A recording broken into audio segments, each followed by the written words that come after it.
बेटा सबसे पहले हमें गिवन क्या है, प्रॉफिट वाला पार्ट या मेन टॉपिक शुरू होंगे। तो ये कल हमने आपके साथ एक बहुत ही सिंपल सा और एक सिंपल सा आसान सा एग्जांपल दिया था। अब देखता हूं बेटा कि आप में से कितनों को पहले तो ये समझ में आया। पहले तो बेटा ये समझ में कितनों को आया वो इंपॉर्टेंट था, बाकी बातें तो हम बाद में करेंगे, है ना। मतलब समझ में कितना आया वो इंपॉर्टेंट था। कुछ बच्चे आंसर दे रहे हैं, वेरी गुड बेटा, वेरी गुड, बहुत बढ़िया बहुत बढ़िया बहुत बढ़िया, सबके आंसर गलत है, वेरी गुड बेटा, शाबाश, बहुत बढ़िया बहुत बढ़िया बहुत बढ़िया। अब मैं नलायक पहले इधर पढ़ लो, मुझे नहीं पता क्या आंसर सही है या गलत, बेटा मुझे नहीं पता सच में कि क्या सही है या गलत। अब हम आंसर निकालेंगे तो पता चलेगा क्या सही है क्या गलत है, ठीक है। आइए बच्चों देखते हैं। सबसे पहले कहता है from the following data calculate discounted payback period, ये ईयर दे दिया और आपको पीबीटी दे दिया। बेटा सबसे पहले हमें गिवन क्या है, प्रॉफिट बिफोर टैक्स। क्वेश्चन कहता है while computing above figures depreciation was charged on straight line basis to write off assets of 35,000 over 4 years to a 3,000 book value। पहले दोस्तों बात समझ आ रही है भाई, हमने 35,000 रुपए का एसेट्स था 4 साल तक डेप्रिशिएट करा, इनकम टैक्स 30% है, written down value method at 20% is allowed as depreciation under income tax act, minimum required return 9%। बेटा आपको आपका पीजीबीपी का चैप्टर याद आ रहा है? बेटा आपको पीजीबीपी का चैप्टर याद आ रहा है? पीजीबीपी का चैप्टर ये कहता था कि आप पहले अपने कंपनी लॉ के हिसाब से डेप्रिसिएशन निकालते हो, तो कंपनी लॉ वाला डेप्रिसिएशन आप ऐड बैक करते थे, फिर आप इनकम टैक्स वाला डेप्रिसिएशन माइनस करते थे, तब आपका टैक्सेबल प्रॉफिट आता था जिस पर आप टैक्स निकालते थे। याद आया? तो बेटा ये वही तो है। क्वेश्चन कह रहा है मैंने ये कैलकुलेट करते हुए एसएलएम लगा दिया, जबकि इनकम टैक्स कहता है भाई साहब डब्ल्यूडीवी लगाना है, तो आपको बेटा सारी चीजों का रिवर्सल करना पड़ेगा। सर रिवर्सल बोले तो मैंने कहा here we start with your reversal. हमारे पास बेटा 4 साल का डेटा है, ईयर 1 2 3 एंड 4। आपके पास सबसे पहले आ रखा है प्रॉफिट बिफोर टैक्स। बेटा कितना कितना है? सर हमारे पास है 10,000, देन हमारे पास है 15,000, देन उसके बाद बेटा 40,000 and the last one stands at a lakh of rupees. पहले बेटा ये तीनों के तीनों पीबीटी आपको क्लियर। फिर अपन इसमें से ऐड बैक करेंगे एसएलएम का डेप्रिसिएशन। कितना? सर क्वेश्चन ने बोला एसेट्स की कॉस्ट 35,000 है, बट इसको 3,000 की स्क्रैप वैल्यू पर लेकर आएंगे और 4 साल में अमोर्टाइज, तो एवरी ईयर इट्स 8,000 का डेप्रिसिएशन जो आपके पास आता है। बहुत बढ़िया। अब आप इसे ऐड बैक करेंगे तो आपके पास दोस्तों क्या निकल कर आ जाएगा? आपके पास प्रॉफिट बिफोर डेप्रिसिएशन ये हो जाएगा दोस्तों 18,000, 23,000, 48,000 और 1,08,000। ये आपके पास पहले तो पीबीटी आ गया। फिर आप इसमें से डेप्रिसिएशन माइनस करोगे डब्ल्यूडीवी वाला, सर वो है 20% ऑफ कॉस्ट। 20% डेप्रिसिएशन है, तो पहले साल का डेप्रिसिएशन बेटा कितना? 35,000 पूरी वैल्यू पर डेप्रिसिएशन बोले तो 7,000, फिर इसका 80% यानी कि 5600, फिर इसका 0.8 दैट इज 4480 और लास्ट वाला 3584। अब आप ये वाला डेप्रिसिएशन माइनस करने के बाद आपके पास बेटा क्या निकल कर आएगा? आपके पास आ जाएगा PBT that is profit before tax, तो ये आता है 11,000, ये हो जाएगा 17,400, देन 43,200, 520, लास्ट वाला 104,416। ये बेटा वैल्यूज आ गई। अब आप इस पर निकालोगे टैक्स जो कि है एट द रेट ऑफ 30%। तो अगर मैं इस पर बेटा टैक्स निकालूंगा 30% का, तो बताइए पहले वाले साल में 3300 आ रहा है, नेक्स्ट बच्चे 5220, 13,056 और लास्ट वाला बच्चा 31,325। ये आपके पास आ गया। अब मैं यहां पर डायरेक्टली अपने कैश फ्लोज निकाल लेता हूं। मैं यहां पर डायरेक्टली कैश फ्लोज निकालूं तो बताइए कैश फ्लो फ्रॉम ऑपरेशंस कितना हो जाएगा बेटा पहले वाले साल का? बताइए बेटा पहले वाले साल का हो जाएगा 14,700। आपके पास है पीबीडी, आपके पास है टैक्स, तो सीधा सीधा ए माइनस बी कर देंगे बेटा। तो ये आपके पास वैल्यू आ गई इतना, ये दूसरा, ये तीसरा वाला बताओ ना 34,944 and the last one is 76675। फिर इसमें जुड़ेगा कैश फ्लो फ्रॉम क्या? Sale of assets. आपके पास बेटा जो एसेट्स का सेल होगा वो जुड़ेगा। सर कितना जुड़ेगा? सर उसके लिए अगेन हमें वर्किंग नोट बनाना पड़ेगा, क्योंकि यहां पर एसएलएम मेथड नहीं है। सर टैक्स के लिए मना नहीं करा और डेप्रिसिएशन का मेथड डब्ल्यूडीवी है, तो हम बनाएंगे दोस्तों वर्किंग नोट।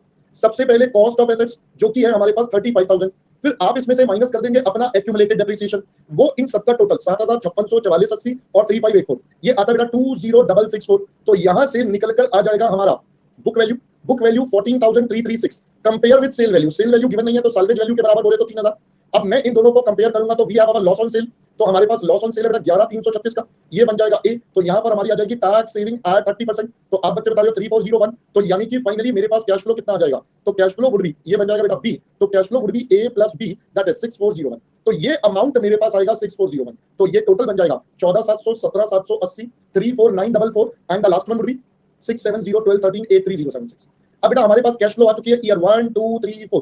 तो यहां पर है हमारे कैश फ्लो सबसे पहले that is 14,700, then 17,780, then 34,944 and the last one was, ये दिख भी रहा है, 83076। अब मैं पीवी फैक्टर ले लूंगा at the rate of, question ने बोला था बेटा 9% वाले, तो मैं 9% वाले पीवी फैक्टर लूंगा, तो present value of cash flows आएगा, फिर cumulative present value of cash flows आ जाएगा। तो अगर हम इसकी बात करें 9% वाले, तो पहला आता है 0.917, अगला 0.842, अगला 0.772 and the last one is 0.708। तो करेंगे अगर हम मल्टीप्लाई, तो सबसे पहला आता है 13480 राउंड ऑफ करके, फिर 17,780 इंटू 0.842, 14971, फिर अगला 34944 इंटू 0.772, ये आता है बेटा 26977, और ये वाला बेटा कितना आता है लास्ट वाला बताइए 58818। शाबाश। अब क्यूमुलेटिव बता दीजिए बेटा 13,480, देन आप बता दीजिए बेटा कितना नेक्स्ट 28451, अगला बच्चों 55428, अगला लास्ट वन 11428। ओके, तो अगर मैं यहां से बात करूं डिस्काउंटेड पेबैक पीरियड, मुझे चाहिए थे 35,000, 2 साल पूरे चाहिए थे 35,000 माइनस 28,451 और ये मिलेंगे बेटा 26977 में। तो अगर हम करेंगे 35 285 सॉरी 451 26971 प्लस 2, तो बेटा ये आंसर आता है 2.43 इयर्स, नहीं सॉरी 2.243 इयर्स,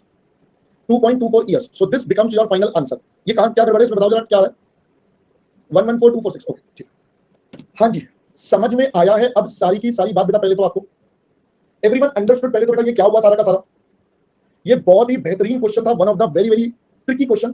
ये one of the tricky question था बेटा, ऐसा नहीं था ये आसान था। इसमें ट्रिक थी कि डेप्रिसिएशन को पहले ऐड करके फिर माइनस करके फिर काम करना है, क्योंकि इसमें दिमाग लगाना था। जिनका हो गया बेटा अच्छी बात है, जिनका नहीं हुआ कोई बात नहीं, जिनका नहीं हुआ कोई बात नहीं, दोबारा से ट्राई कर लेना, कोई टेंशन नहीं है। मतलब ये बहुत ही अच्छा वाला पॉइंट था, राइट बेटा। आप सब बच्चे ना एक पॉइंट पर गड़बड़ कर रहे हो बेटा। आप बच्चे क्या कर रहे हो, लास्ट वाले साल में गड़बड़ कर रहे हो।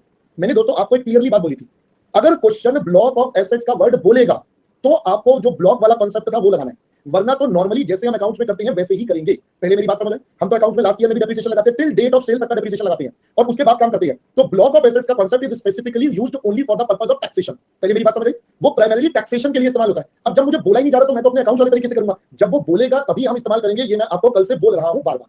आई होप पहले दोस्तों बात समझ में आ गई। चलिए अब आप पहले बेटा जिन बच्चों का गड़बड़ हुआ था, जो भी हुआ था, आप प्लीज उन्हें पहले बेटा कॉपी करिए। बेटा शुभम जो माइनस करा है वही तो ऐड बैक करेगा लल्लू लाल। अबे जब तूने डेप्रिसिएशन चार्ज जो करा वो 7,5644 करा, तो बेटा ऐड बैक तू 8,000 करेगा। कैसी कैसी बातें कर रहा है बेटा तू, क्या हो गया तगड़ी क्या आज भाई? जो डेप्रिसिएशन चार्ज करा वही तो ऐड बैक करेगा ना मेरे दोस्त। चलो अब आप बच्चे फटाफट बेटा स्क्रैप वैल्यू वही तो लिया ना अभिषेक, क्या हो गया? स्क्रैप वैल्यू तो बेटा वही तो लिया, क्या हो गया? डाउट क्या, समझ नहीं आ रहा क्या? स्पष्ट क्या कह रहा है? टोटल कैश फ्लो सेम आया, कुछ भी मालूम समझ नहीं आया बेटा। दिव्यांश मैंने कब बोला बेटा book value scrap value same है? बेटा मैंने कब बोला book value scrap value same है बच्चे? बेटा एक बात बताओ, आप बच्चे ना बेसिक्स में गड़बड़ कर जा रहे हो बेटा। आपको मेथड्स ऑफ डेप्रिसिएशन में गड़बड़ हो रही है, आपको डेप्रिसिएशन के कॉन्सेप्ट ढंग से नहीं आती। इसका मतलब बेटा एक बात बताओ, आपको मैंने ना बहुत डिटेल में समझाया था कि as per SLM method at the last बचता क्या है। अगर आप एसएलएम मेथड लगाते हो तो लास्ट में बचता क्या है? स्क्रैप वैल्यू बचती है ना। तो वही तो क्वेश्चन बोल रहा है, कह रहा है हमने एसएलएम लगाया और लास्ट में 3,000 रुपए बच गए। अब एसएलएम मेथड में book value scrap value eight the and बराबर होता है। बेटा ये सब बता तो रखा है आपको, सारी बातें मैंने सारी बातें तो बता रखी है डिटेल में इतनी। तो वही तो यहाँ पर हो रहा है, वही तो यहाँ पर हो रहा है कि एसएलएम मेथड में जो एंड में बचा, अब आप उसे बुक वैल्यू बोलो स्क्रैप वैल्यू बोलो, एक ही बात है, उसमें कोई डाउट ही नहीं होना चाहिए। बेटा बिस्वा क्या दोनों मेथड से आंसर अलग आता है? दोनों मेथड से आंसर अलग आता है? फिर कैसी बातें कर रहा है यार फालतू की? भाई तेरे को जो अच्छा लगे कर ले, पहले दिन से बता रहा हूं, नहीं समझ आ रही बात। आज 5वीं क्लास है और तू फिर वही अभी तक उससे करूं या उससे? अबे लल्लू लाल क्या बोलूं मैं, शब्द नहीं है मेरे पास। चलिए डन हो गया बेटा, यहां तक सबसे पहले एवरीवन डन दोस्तों। चलिए बेटा नेक्स्ट कंप्लीट कर लीजिए, फिर वर्किंग नोट भी दिखाते हैं आपको, कॉपी कर लीजिए पहले। जिन बच्चों का नहीं हुआ या कोई भी गड़बड़ बेटा कॉपी कर लीजिए पहले।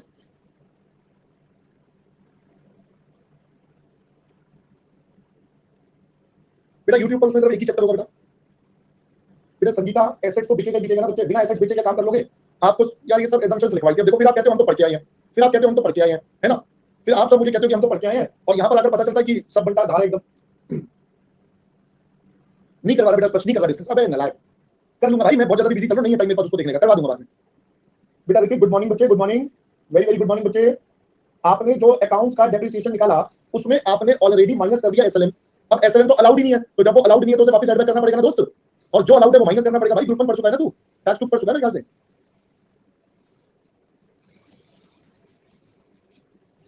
बेटा हम ये मानेंगे सेल हुआ बट वो जीरो का हुआ, बात खत्म।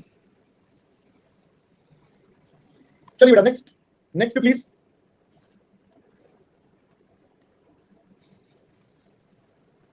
बेटा अदनान आप ध्यान से सुनते हो बात या नहीं सुनते हो? मैंने ये बोला था कि पीबीपी में लास्ट ईयर नहीं होता इसलिए डिस्काउंटेड लाइफ। अबे लल्लू लाल, मैंने बोला था टाइम वैल्यू ऑफ मनी नहीं है इसीलिए टाइम वैल्यू के लिए लाए हैं, और मैंने इंग्लिश में लिखवाया था all points same as of PBP. तो भाई जो पीबीपी के थे वही है, बस एक फर्क टाइम वैल्यू का ही है। कैसी कैसी बातें करते हैं यार बच्चे। चलिए जल्दी से कॉपी कर लीजिए। ये भगवान मेरी परीक्षा ले रहा है गुरु पूर्णिमा के दिवस, कह रहा जा बच्चा आज मैं तेरी परीक्षा लूंगा। आज सुनील सर का टेस्ट है कि सुनील सर कितना पेशेंस और बर्दाश्त कर सकते हैं चीजों को।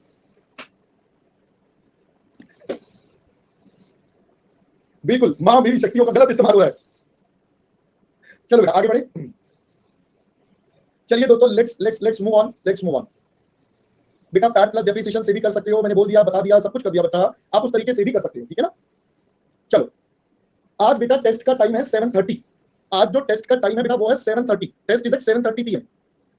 7:30 बजे टेस्ट होगा बेटा। Material chapter plus job and batch का बेटा कॉस्टिंग का आज test. Material plus job and batch का 7:30 पर टेस्ट होगा बेटा, ठीक है? चलो आगे बढ़िए। हाँ जी बेटा, ये इसी टाइम पर रहेगा बेटा, ये इसी टाइम पर रहेगा।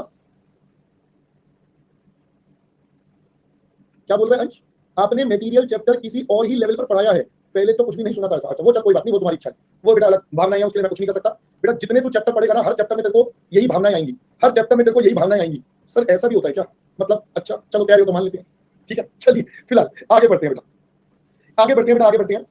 लेट अस मूव फर्दर, ठीक है। चलिए बेटा, लीजिए बेटा, क्वेश्चन नंबर 1 की बात करते हैं सबसे पहले। A project requiring an investment of 10 lakh, it yields a profit after tax and depreciation which as follows। Year और पैट बता दिया बेटा सीधा सीधा, हमें ईयर और पैट बता दिया बेटा सीधा सीधा। Suppose further that the end of 50 year plant and machinery can be sold for 80,000, determine average rate of return। बताइए बेटा इस 80,000 रुपए का आप क्या करेंगे? What you will do with this 80,000, जल्दी बताइए बेटा। हाँ हाँ स्क्रैप वैल्यू है, तो आप ये मानेंगे कि ये सेम होगा और सेम पर ऐड कर देंगे। बहुत बढ़िया बहुत बढ़िया बहुत बढ़िया, वेरी गुड बेटा। यही वो होनहार छात्र और छात्राएं हैं जिन्होंने पढ़ा भी नहीं, निकालना क्या है, बस शुरू हो गए add back add back add back. अबे लल्लू एआरआर निकालना है, और एआरआर में क्या इसका कोई काम है? एआरआर में तो मुझे पैट चाहिए, पैट तो हमारे पास है, खत्म कहानी। क्या बुद्धि लगानी थी बे, क्या बुद्धि लगानी थी रे? ओरे छोरे, ओरे छोरे बेटा, पहले बात समझ में आ गई? बोलो जी बोलो। तो अगर हम इसका 2 मिनट में आंसर करें, लो बेटा आंसर ही खत्म हो गया इसका तो। अरे बेटा आंसर ही खत्म हो गया। सबसे पहले आप निकालोगे बेटा अपना एवरेज पैट। तो एवरेज पैट कैसे? इन सबका टोटल कर लो बेटा। अबे इन सबका टोटल तो कर ले मेरे दोस्त, एवरेज तूने तो निकाल दिया, टोटल तो मेरे को बता दे। अबे टोटल बता दे भाई। 4,60,000, तो 4,60,000 डिवाइडेड बाय 5, आप बता रहे बेटा 92,000। लो जी हो गया बेटा, काम खत्म। अब यहां पर एआरआर बोला है, तो नॉर्मली बेटा एआरआर में कैसे निकालूंगा बताओ जरा। Sir average PAT divided by average investment, simple. अब एवरेज पैट आप निकाल चुके हो, एवरेज इन्वेस्टमेंट नहीं पता, तो आइए निकाल लेते हैं। तो बताइए जरा average investment. Sir 50% of depreciable value. बेटा डेप्रिशिएबल वैल्यू कितनी? 10 लाख माइनस 80,000, 10 लाख माइनस 80,000, सो 10 लाख माइनस 80,000, फिर उसके बाद प्लस 80,000 और वर्किंग कैपिटल वगैरह नहीं तो छोड़ दो। तो बेटा कितना हो जाएगा? 9,20,000 डिवाइडेड बाय 2 प्लस 80,000, 5,40,000। लो जी ये आ गया एवरेज इन्वेस्टमेंट। कर लो बेटा इसको मल्टीप्लाई और खेल लो, सो 17.04%। काम खत्म हो गया बेटा, क्वेश्चन नंबर 1 डन। कैसा लगा आपको? एकदम बकवास सा क्वेश्चन करके मन आपका बहुत प्रफुल्लित हो रहा होगा। वाह सर वाह, मजा आ गया मजा आ गया मजा आ गया। जल्दी कर लो नलायक को, कॉपी फटाफट। अब बेटा एसएलएन तो बाय डिफॉल्ट ही होता है ना नलायक।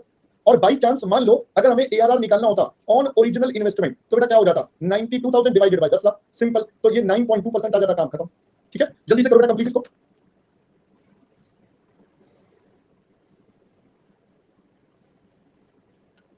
बेटा हो गया यहां तक? अब ये पेपर में नहीं आता, ये वैसे टाइम पास के लिए था, ये मैंने होमवर्क देना था। तुम्हारी शक्ल देखते मुझे लगा कि मैं करवा देता हूं। तुम्हारी बेटा यहां पर ना कमेंट देखते मुझे समझ में आ गया मुझे करवाना पड़ेगा, वरना तुम्हारी बस की नहीं है। ये बेटा होमवर्क का था क्वेश्चन, वैसे तो मेरे को करवाना भी नहीं था। मैंने कहा चलो कोई नहीं, अब क्या बोलूं मैं इनको। अब ये बच्चे कह रहे हैं 80,000 प्लस कर देंगे प्लस कर देंगे प्लस कर देंगे। मैंने कहा तो बह गए भावनाओं में, ये बेटा बह गए भावनाओं में। बेटा हल्के में नहीं ले रहे तुम्हें, कृष्णकांत तुम्हें हल्के में नहीं ले रहे बेटा, तुम्हें बहुत भारी भारी में ले रहा हूं कि तुम्हारी बुद्धि बिल्कुल भ्रष्ट हो चुकी है। तुम्हें मैं बहुत भारी भारी मान रहा हूं, इतनी भारी कि तुम्हारी बुद्धि में पत्थर पड़ चुके हैं, तो तुम्हें बेसिक बातें भी बार बार याद दिलानी पड़ती है, लगाना पड़ता है। अब समझ में आया बेटा? तो हल्का बेटा मैं कैसे सोच लूंगा तुम्हें? चलो अब हम आपके साथ इस चैप्टर के मेन टॉपिक पर चलते हैं। चलिए बेटा अब हम आपके साथ इस चैप्टर के मेन टॉपिक पर चलते हैं। बेटा देखो मैं आपको ईमानदारी से बता रहा हूं, प्लीज ध्यान से सुन लेना। आज 5th क्लास है, ईमानदारी से बोल रहा हूं बेटा। जो 4 पढ़ाई थी ना वो सब बेसिक्स था। ये सारी techniques ARR PBP discounted PBP बेटा ये फ्री गिफ्ट की तरह आती है। मतलब एक बड़ा क्वेश्चन दिया जाएगा, उसमें बोलेगा चलो ये भी निकाल लेना, अरे चलो ये भी निकालो, कुछ हो जाओ, समझ लो बेटा। तो बड़े क्वेश्चन के साथ ये तो 3 आइटम फ्री में आती है। जैसे बेटा आप सब्जी वाले से सब्जी लेते हो, धनिया धनिया और मिर्ची फ्री, ऐसे बेटा ये भी फ्री होता है। पहले बेटा बात समझ में आ गई? पहले बात समझ में आ गई कि ये टेक्निक तो तीनों फ्री में मुफ्त में बढ़ती है। तो अब मतलब फिर मेन क्या है इसमें, आइए आप समझते हैं। let us start now the main things। बच्चों अब आज से लेकर अंत तक इस चैप्टर में बेटा अब बार बार जो पहली 4 क्लास थी इनका इस्तेमाल होगा।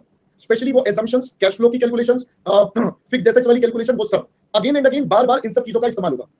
तो सर तो कुछ नहीं बेटा, पढ़ाई शुरू करते हैं। और क्या पढ़ना है और क्या मजा आएगा। तो अब बहुत ही मजेदार पढ़ाई शुरू होगी इस चैप्टर की आज से। सो हियर वी स्टार्ट बेटा।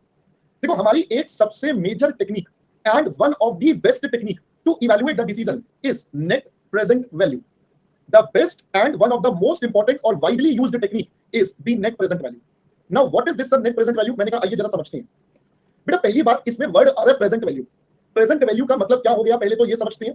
प्रेजेंट वैल्यू का मतलब हो गया it is based on discounting concept. बेटा ये हमारा डिस्काउंटिंग के कॉन्सेप्ट पर बेस्ड है, क्योंकि हमें सारी की सारी प्रेजेंट वैल्यू निकालनी है।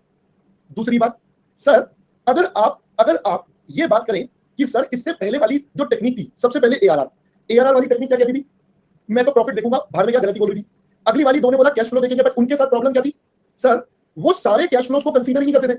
वो सिर्फ पे बैक पीरियड तक के कैश फ्लोज को लेते थे, उसके बाद वालों को कंसीडर ही नहीं करते थे। तो ये टेक्निक कहती है नहीं नहीं नहीं नहीं नहीं, consider all cash flows of the project. भाई जितने एक प्रोजेक्ट के कैश फ्लोज हैं सबको सबको कंसीडर करेंगे। सर कैसे करेंगे? तो मैंने कहा आइए जरा समझते हैं। बेटा इसका कॉन्सेप्ट बहुत ही आसान है। क्या कॉन्सेप्ट है सर? मैंने कहा सुनिए, बड़ा ही सिंपल है। देखो ये बात ना बड़ी सिंपल सी कहता है। सर देखो आप आज पैसा लगाओगे, मैंने कहा हाँ। इस पैसे के बदले में फ्यूचर में इनफ्लो आएंगे, मैंने कहा हाँ। तो कहता है सर एक काम करो, जितने फ्यूचर तक के इनफ्लो आएंगे, जो भी आपके आने हैं एंड तक, उन सबकी उठाकर कंसोलिडेट करके आज की वैल्यू ले लो। मतलब आप क्या करो, जो पैसा आना है उन सबकी आज की वैल्यू ले लो, मतलब present value of cash inflow ले लो। तो सबसे पहले आप क्या ले लो? Present value of cash inflow ले लो। मैंने कहा ओके जी। कहता है ये क्या बन गया आपका? जो पैसा आना है उसकी वैल्यू। मैंने कहा ओके। सर अब पैसा जाएगा भी तो? मैंने कहा हाँ भाई पैसा जाएगा भी तो। कह रहा है एक्सक्यूज मी, इसकी भी वैल्यू ले लो, एक्सक्यूज मी, इसकी भी वैल्यू ले लो। मतलब जो पैसा जाएगा, जब भी जाएगा, जिस भी टाइम पर जाएगा, आप उनकी भी क्या ले लेना? Present value of cash outflows. हमने कहा ओके जी। अब बेटा जल्दी से मुझे बताओ, आप मुझे बताओ, ये पैसा आएगा उसकी आज की वैल्यू, ये मेरा इनफ्लो, ये आउटफ्लो। तो बेटा डिफरेंस मेरा एक तरह से नेट प्रॉफिट आ गया सिंपल भाषा में। तभी हमने इसको क्या बोला? Net present value. आज की टर्म्स में आपको ज्यादा मिलेगा या जाएगा, यानी कि इसका आंसर प्लस या माइनस दोनों में से बेटा कुछ भी हो सकता है डिपेंडिंग अपॉन द सिनेरियो। अगर आउटफ्लो ज्यादा है तो माइनस होगा, इनफ्लो ज्यादा है तो प्लस होगा। आई होप पहले ये वाली बात समझ में आ गई। अब इसके बेसिस पर अगर हम देखें हमें डिसीजन कैसे लेने हैं, how are we going to do the decision making, तो बताइए। सबसे पहले सर, सबसे पहले इट्स अ जनरल रूल। तो जनरल रूल क्या कहेगा? ज्यादा होना अच्छा है या कम? बेटा it is simple, higher the better. भाई जितना ज्यादा होगा उतना बेटर होगा। अब दूसरा केस स्वयंवर वाला, म्यूचुअली एक्सक्लूसिव। तो भाई अगर स्वयंवर वाला होगा तो बताइए बेटा स्वयंवर वाले में क्या होगा? सर जिसका हाईएस्ट एनपीवी होगा वो हम सिलेक्ट करना पसंद करेंगे। मैंने कहा यस जी यस। तीसरा, अब यहां पर है टिंडर भाई साहब, इंडिपेंडेंट। तो अगर इंडिपेंडेंट की बात करें तो बेटा एनपीवी के 3 सिचुएशन हो सकते हैं, या तो ये पॉजिटिव होगा, या नेगेटिव होगा, या जीरो होगा। अगर तो पॉजिटिव होगा तो आप कर दोगे एक्सेप्ट, नेगेटिव होगा तो आप कर दोगे रिजेक्ट, और यहां पर मे और मे नॉट। पहले दोस्तों ये बेसिक कॉन्सेप्ट आपको समझ में आ गया। This is a very very basic thing. अब बेटा अगर मैं बोलूं एनपीवी तो बेटा कांग्रेचुलेशंस, कांग्रेचुलेशंस, आपका एनपीवी का कांसेप्ट खत्म हुआ, आपका एनपीवी का कांसेप्ट खत्म हो गया। This is all about the concept of NPV. पहले बेटा बात समझ में आ गई। ये बातें वैसे अगर आपको याद हो, मैंने आपको ये बातें बेटा कहां भी समझाई थी, ये मैंने कॉस्ट ऑफ कैपिटल में भी थोड़ा सा आपको आइडिया दिया था, बट मैं डिटेल में नहीं पढ़ा था। यहां पे हमने थोड़ा और डिटेल में समझ लिया कि what is practically our NPV. ठीक है, चलिए अब हम पहले बेटा एक क्वेश्चन करते हैं, एक क्वेश्चन करते हैं। आयुष, आपको प्रॉफिट और लॉस तो जीरो है, हम कह रहे हैं आपको फायदा नुकसान तो जीरो होगा। अब आप नॉन कैश आइटम के बेसिस पर अपना डिसीजन मेकिंग कर लो। मतलब आप देख लो आपको क्या नॉन कैश में फायदा हो रहा है या नुकसान हो रहा है, and based on that you can take a decision. ठीक है ना, उसके बेस पर आप अपना काम करोगे। चलिए आइए पहले क्वेश्चन नंबर सेकंड को एक बार गो थ्रू करते हैं, रीड करते हैं, पढ़ते हैं, उसके बाद आपको सारा कॉपी करवाऊंगा। ठीक है, चलिए इधर देखेंगे बेटा। SK company is evaluating 3 investment situations: produce a new line of aluminum cookers, expand its cooker line to include several new sizes, and develop a new higher quality line of cookers। तो company के पास 3 options है, आई would से 3 अलग अलग project है जो हमारे पास बेटा कंपनी दे रही है options. If only the project in question is undertaken, expected present values and the investment are इतना। बेटा देखो 3 प्रोजेक्ट है, अगर इनको इंडिविजुअली लगाओगे तो पहले वाले में ये मिलेगा, ये जाएगा, एंड सो ऑन, दूसरा और तीसरा। ठीक है, अब मैं इनको माइनस करके, बेटा ध्यान रखना हमें प्रेजेंट वैल्यू कैश फ्लोज का पहले से दे दिया, तो मतलब ये मेरा पीवीसी आई हो गया प्रैक्टिकल। और इन्वेस्टमेंट हम मानते हैं अगर कुछ ना बोला जाए स्टार्टिंग में होगा, स्टार्टिंग में होगा आज पर होगा, तो आज तो 1 रुपए की वैल्यू 1 रुपए, तो बेटा ये मेरा डायरेक्टली पीवीसी हो गया, ये मेरा पीवीसी ओ हो गया, ये पीवीसी आई हो गया, माइनस करके क्या निकल आएगा? एनपीवी। तो चलिए मैं यहां पर आपके साथ एक स्टेटमेंट बना लेता हूं, प्रोजेक्ट, फिर उस प्रोजेक्ट के पीवीसी ओ ले लेते हैं पहले, क्योंकि क्वेश्चन में गिवन है, फिर हम पीवीसी आई ले लेते हैं, और लास्ट में हमारे पास एनपीवी आ जाएगा।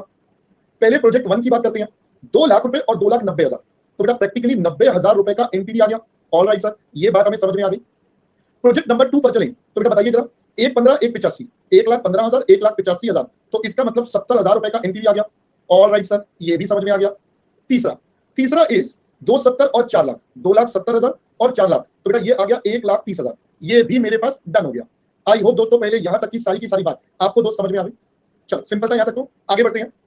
If project 1 and 2 are jointly taken, अब कहता है भाई साहब आप 1 और 2 को कंसोलिडेट कर दो, there will be no economies. अब इकोनॉमीज का मतलब होता है बेटा फायदा, बेनिफिट्स, जैसे आप पढ़ते हो ना इकोनॉमीज ऑफ स्केल, जैसे आप पढ़ते हो बेटा इकोनॉमीज ऑफ स्केल, तो इकोनॉमीज ऑफ स्केल का मतलब क्या होता है? आपको जो फायदा मिलेगा, एडवांटेज। यहां पर कह रहा है कोई फायदा नहीं है।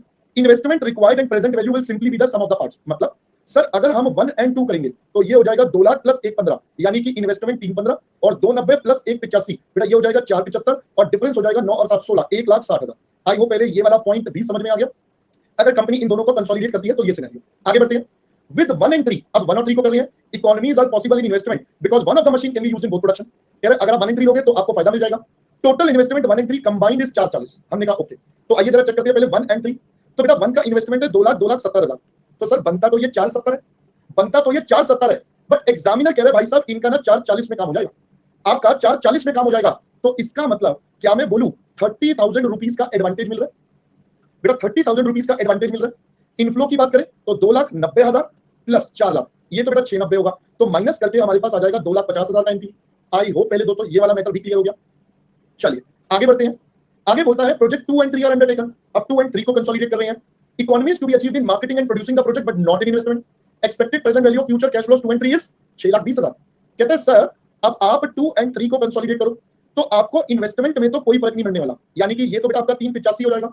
यहां पर अगर हम बात करें तो 185 प्लस 4 लाख बनता तो ये 585 है, बट आपको ये मिलेगा 6,20,000 का। तो इसका मतलब 35,000 रुपीज का बेटा फायदा आ रहा है। तो अब आप बता दीजिए बेटा एनपीवी कितना आ रहा है, 620 माइनस 385, 2,35,000। ओके जी, बहुत बढ़िया बहुत बढ़िया बहुत बढ़िया। लो जी, ये भी आपका डन हो गया। नेक्स्ट नेक्स्ट आपको बोलता है if all 3 projects are undertaken, हमने तीनों प्रोजेक्ट्स को साथ में लिया, economy is noted will still hold, however एक बार extension on the plant will be necessary as space is not available, calculate NPV. आइए जी, अब हमसे कहता है 1 2 एंड 3 तीनों को बेटा कंसोलिडेट कर देते हैं।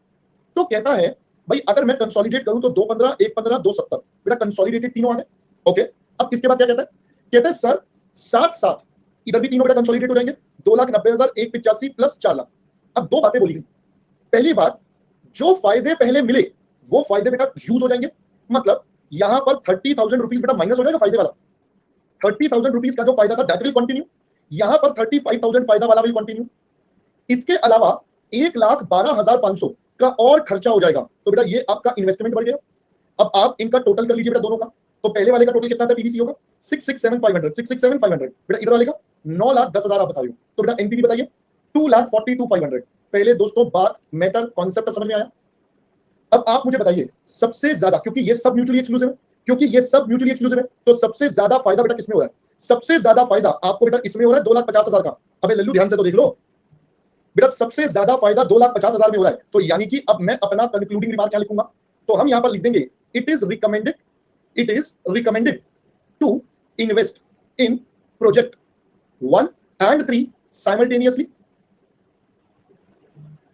as it has maximum NPV of rupees 2,50,000। Simple. अब कुछ बच्चे बेटा परेशान है, कह रहे हैं सर ये समझ नहीं आ रहा, क्या हो गया क्या हो गया क्या हो गया।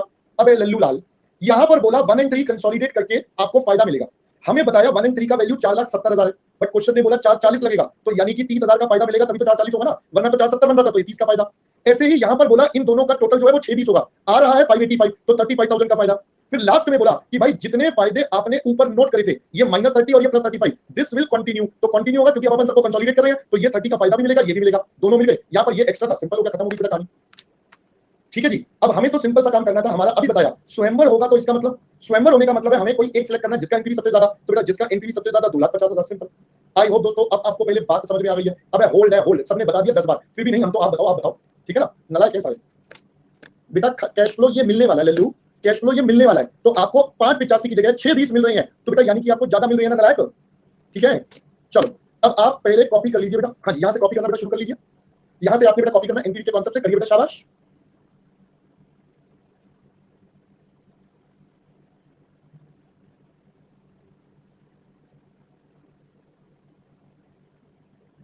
बेटा आप मुझे बताओ बेटा अदनान, आपको अंग्रेजी आती है बेटा थोड़ी बहुत अंग्रेजी आती है, तो बेटा आप मुझे बताओ इस लाइन का क्या मतलब है जो आप मुझसे पूछ रहे हो।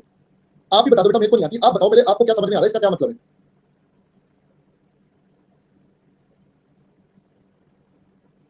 हाँ तो बस काम खत्म, स्पेस नहीं है, एक्स्ट्रा खर्चा करना पड़ेगा, बात खत्म, इसमें क्या दिमाग लगाना था बेटा।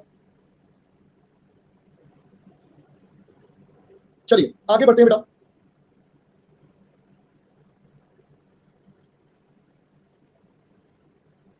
जल्दी कर बेटा अनिल, आज क्या हो गया अनिल, तेरे को इतना स्लो स्लो।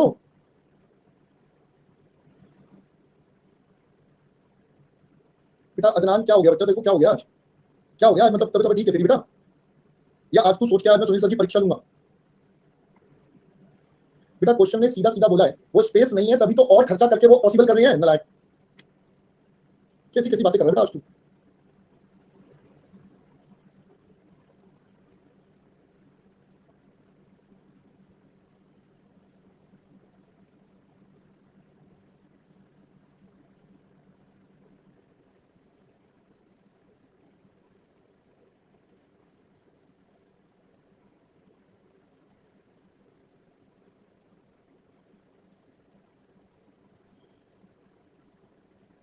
हो गया बेटा कॉपी?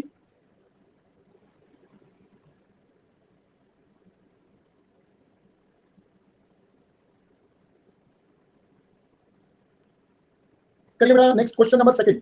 क्वेश्चन नंबर सेकंड दोस्तों,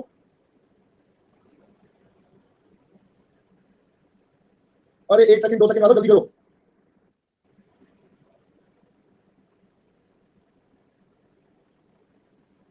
करिए बेटा नेक्स्ट।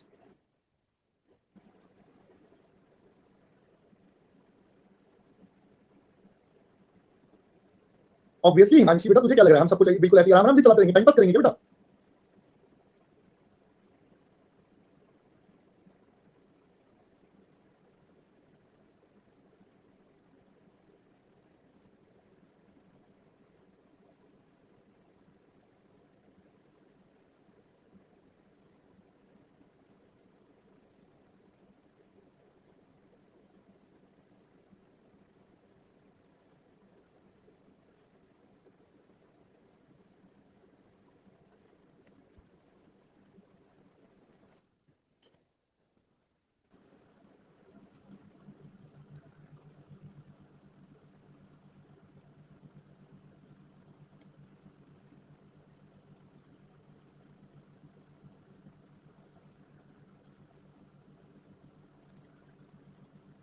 जल्दी कर लीजिए बेटा।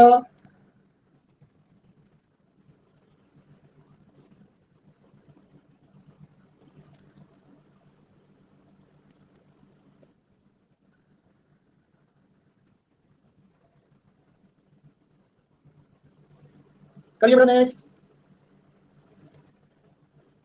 बबलू वालों, माता रानी पाप चढ़ाने वाली है तुम्हें।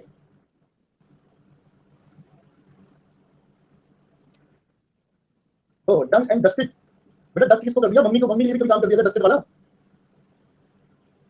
मम्मी के लिए बेटा डस्टिंग कर दिया कभी कभी गलती? ना सर मैं अपनी करूँ वही बहुत है, मैं अपनी डस्टिंग महीने में एक बार करता हूँ, हफ्ते में एक ही बार नहाता हूँ सर, अपनी डस्टिंग हफ्ते में एक बार करता हूँ।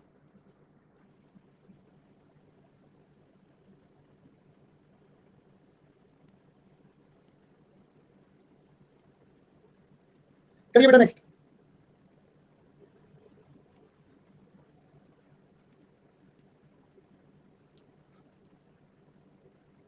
चल बेटा शुक्र है वैलेंटाइन पे तो नहा लिया था, वरना जो वैलेंटाइन थी वो भी भागी जाती बेटा, वरना वो भी ना बचती बेटा।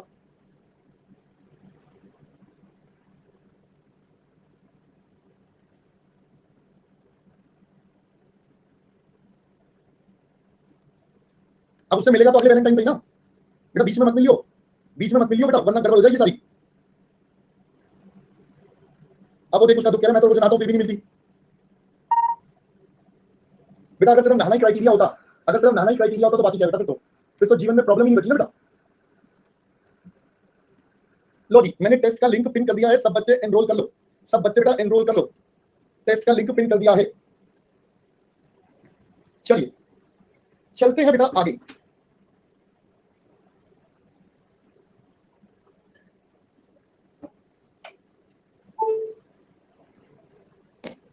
सर सर सर सर ये तो बता दो, क्या एनपीवी खत्म? क्या एनपीवी खत्म? तो बेटा congratulations congratulations congratulations, let's start NPV. ठीक है बेटा, लेट्स स्टार्ट एनपीवी नाउ। अब आते बेटा एनपीवी कैसे होगा। देखो बेसिक कॉन्सेप्ट तो वही है, PVCI minus PVCO is equal to NPV. अब प्रॉब्लम इज ये निकलेगा कैसे, तो आइए अब जरा समझते हैं। बेटा एनपीवी निकालने के लिए हमें अब एक पूरी स्टेटमेंट बनानी पड़ेगी। So we would say statement of NPV. Please पहले पूरी बातें ध्यान से सुन लेना, प्लीज पूरी बातें ध्यान से सुन लेना, वरना बेटा आप ही को परेशानी होंगी, आप ही को बार बार दिक्कतें आएंगी, आप ही बार बार टॉपिक्स में अटकोगे। तो मेरी रिक्वेस्ट है प्लीज ध्यान से सुन लेना, ठीक है। नाउ सर एनपीवी का स्टेटमेंट, मैंने कहा सर ये कैसे बनेगा, मैंने कहा देखिए सबसे पहला एक कॉलम हम बनाएंगे बेटा पर्टिकुलर्स, फिर अगला कॉलम हम बनाएंगे टाइम, अगला कॉलम बनेगा अमाउंट, फिर इसका प्रेजेंट वैल्यू फैक्टर या पीवीएफ एज द केस में भी, और फाइनली हमारी प्रेजेंट वैल्यू। अब सर हमारे पास जो एनपीवी निकलता है वो सिंपल सा निकलता है पीवीसीआई माइनस पीवीसीओ। तो पहले हम पीवीसीओ की बातें करते हैं, आउटफ्लोज की बातें। अगर मैं दोस्तों आउटफ्लोज की बातें करूं तो बेटा सबसे पहले आउटफ्लोज होते कहां पर है, तो आपको स्टार्टिंग में बताया था कैश आउटफ्लोज बेटा दो जगह होते हैं प्राइमरी। सबसे पहला एक होता है कॉस्ट ऑफ एसेट्स, भाई आपने जो भी एसेट्स खरीदा उसमें, और दूसरा होता है वर्किंग कैपिटल इन्वेस्टमेंट। तो ये दो जगहों पर आप अपना इन्वेस्टमेंट करते हैं। अब ये जो इन्वेस्टमेंट है किसी एक टाइम पीरियड पर होगा, भाई आज होगा, 1 साल बाद होगा, 2 साल बाद होगा, कब होगा? वो कितना पैसा लगेगा टाइम के हिसाब से पीवीएफ और उसकी प्रेजेंट वैल्यू। पहले ये बात समझ में आ गई। Now there is a possibility company might purchase some additional assets as well. After certain years company बेटा एडिशनल एसेट्स खरीदे, वो भी हो सकता है। Similarly there is a possibility company additional working capital भी लगा सकती है। भाई पॉसिबिलिटी तो सारी है, हमने तो वो एजम्पशन मानी थी कि आपका वर्किंग कैपिटल सेम रहेगा, बट चेंज भी हो सकता है। भाई क्वेश्चन है, क्वेश्चन तो प्रैक्टिकल लाइफ में तो कुछ भी हो सकता है। मैं अब इन सब का टोटल कर दूंगा, so this would become our PVCO, जिसको हम ए मार्क कर देंगे। अब हम बात करते हैं बेटा इनफ्लोज की। मैंने इनफ्लोज आपको दो तरीकों से समझाए थे बेटा। सबसे पहला इनफ्लो आता है कैश फ्लो फ्रॉम ऑपरेशंस, भाई बिजनेस करके जो कमाया। अब बिजनेस करके जो कमाया बेटा ये आपको पता है अब कैसे निकालते हैं। हर साल कितना कितना पैसा आया वो आपके पास आ जाएगा।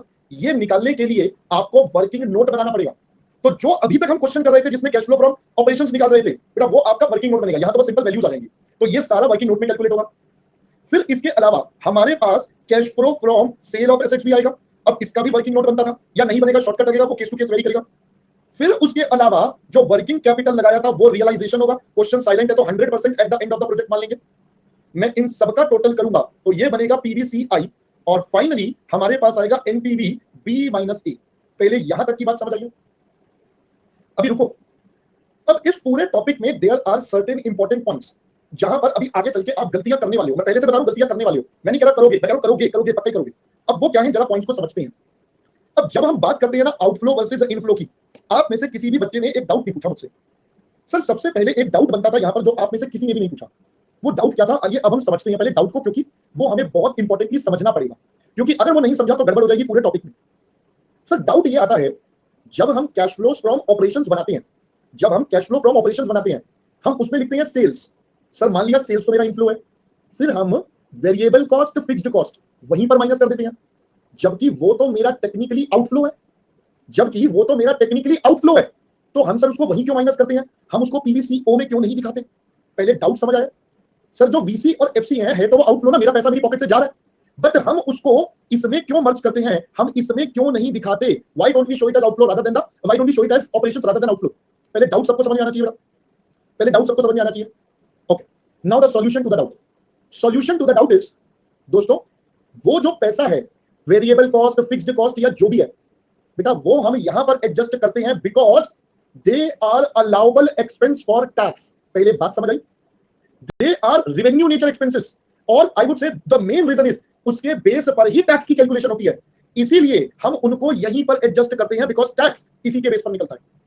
दैट इज द रीजन ये दो आइटम हम अलग से आउटफ्लो में दिखाते हैं। क्यों बताओ, क्या इन पे कोई टैक्स का बेनिफिट मिलता है? क्या कॉस्ट ऑफ एसेट्स आप पीएनएल में डेबिट करते हो? इसका डेप्रिसिएशन करते हो, वो हम यहां पर एडजस्ट करते हैं। उसके बदले डेप्रिसिएशन का बेनिफिट मिलता है, वो हम यहां पर एडजस्ट करते हैं। We get it. Working capital का टैक्स में कोई बेनिफिट नहीं मिल रहा, इसलिए उसको नहीं करते। अब पहले बात समझ आई।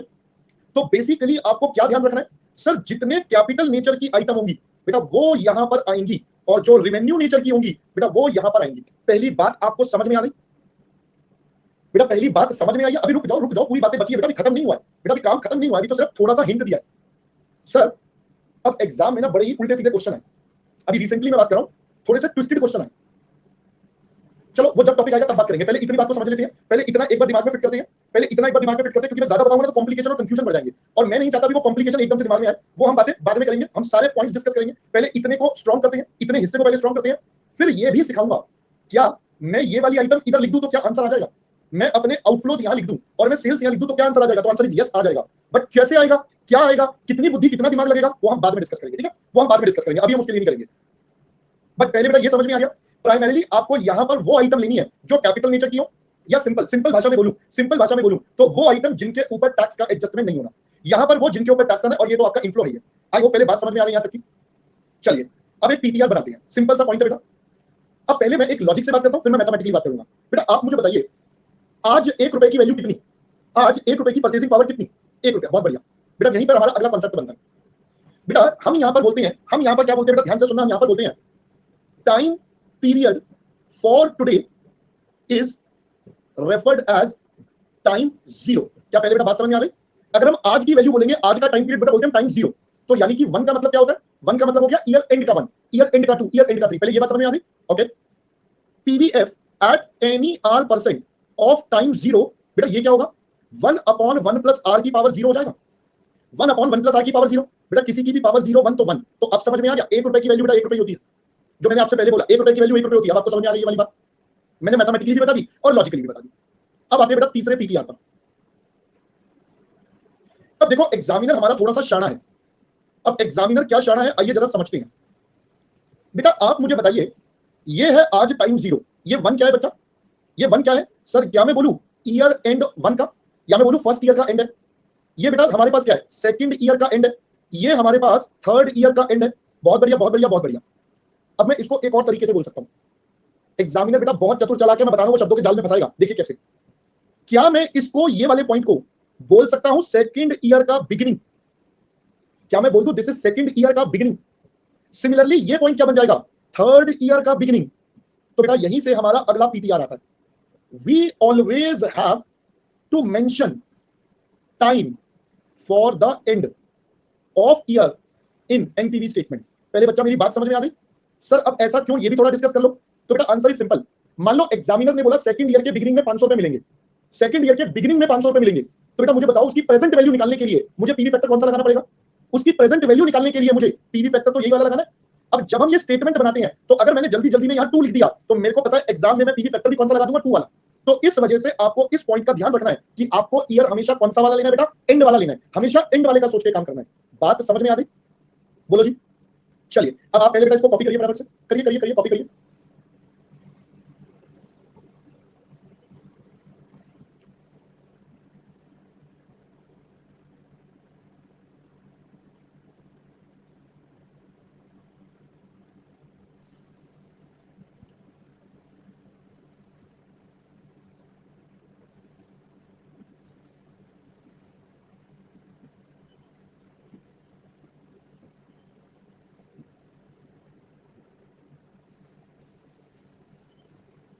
बेटा पर्पल कलर में लिखा है ऑल कैपिटल नेचर।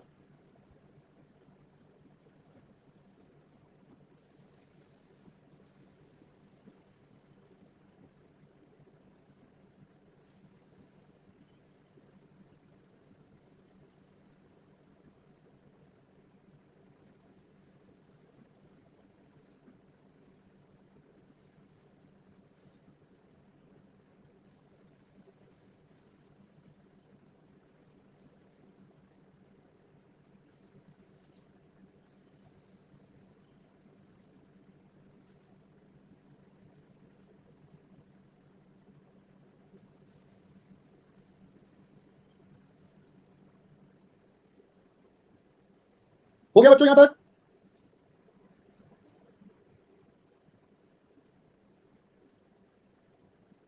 करिए बेटा नेक्स्ट।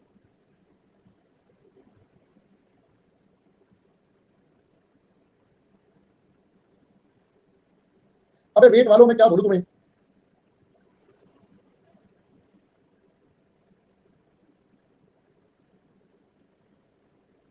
करिए बेटा नेक्स्ट।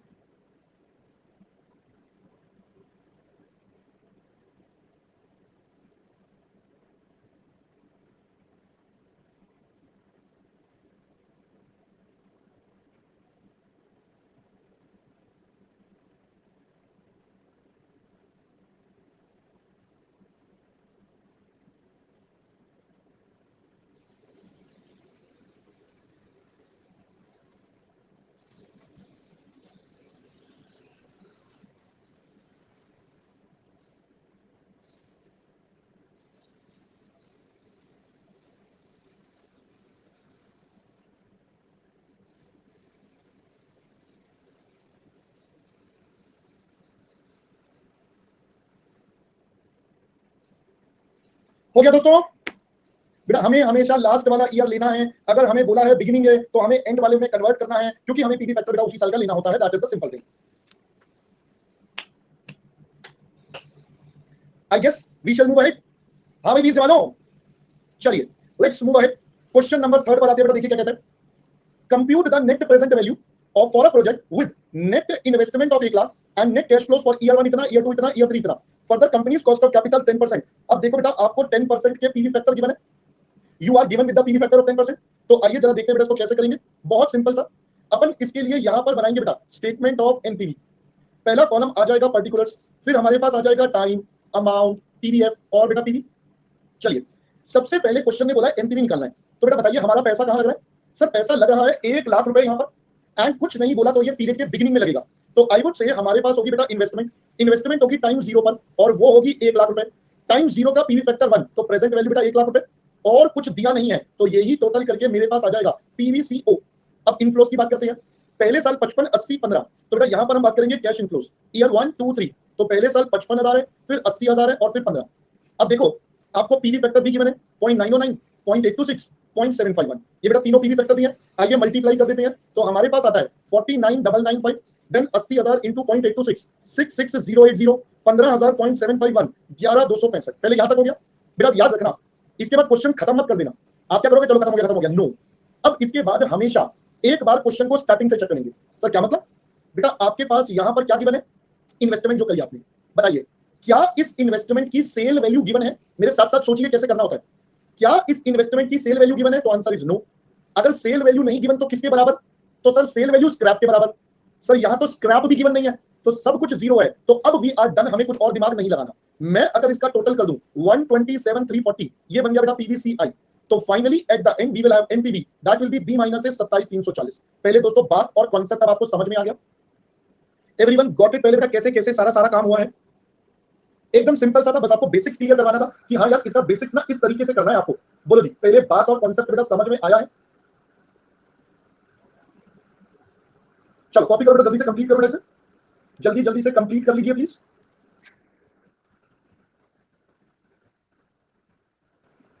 क्वेश्चन नंबर बेटा 3 था। हाँ बेटा बिल्कुल जैसे मैं करवा रहा हूँ ऐसी प्रेजेंटेशन एग्जाम में करनी है।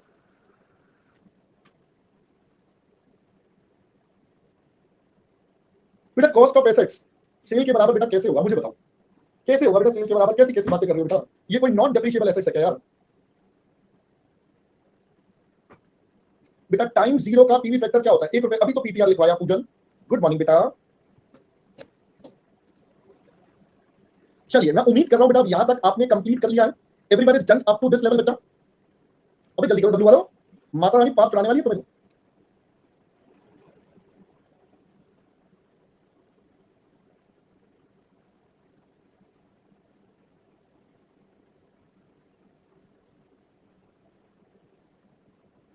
चलिए अब मैं चलता हूं बेटा नेक्स्ट लेवल पर। हाँ जी सुनाओ बेटा हिमांशी, आप क्यों पीछे रह जाओगे, आप भी सुनाओ। हाँ जी मैडम लिख सकते हैं, थोड़ी देर पहले भी एक बच्चे ने पूछा था, उसको यही बात बोली थी, आपको थोड़ी अलग बोलूंगा नालायक। चलिए नेक्स्ट क्वेश्चन हमारे पास है बेटा क्वेश्चन नंबर 4। देखिए बेटा क्वेश्चन नंबर 4 क्या कहता है, आइए सर देखते हैं बेटा क्वेश्चन नंबर 4, पढ़िए जरा देखिए क्या कह रहा है।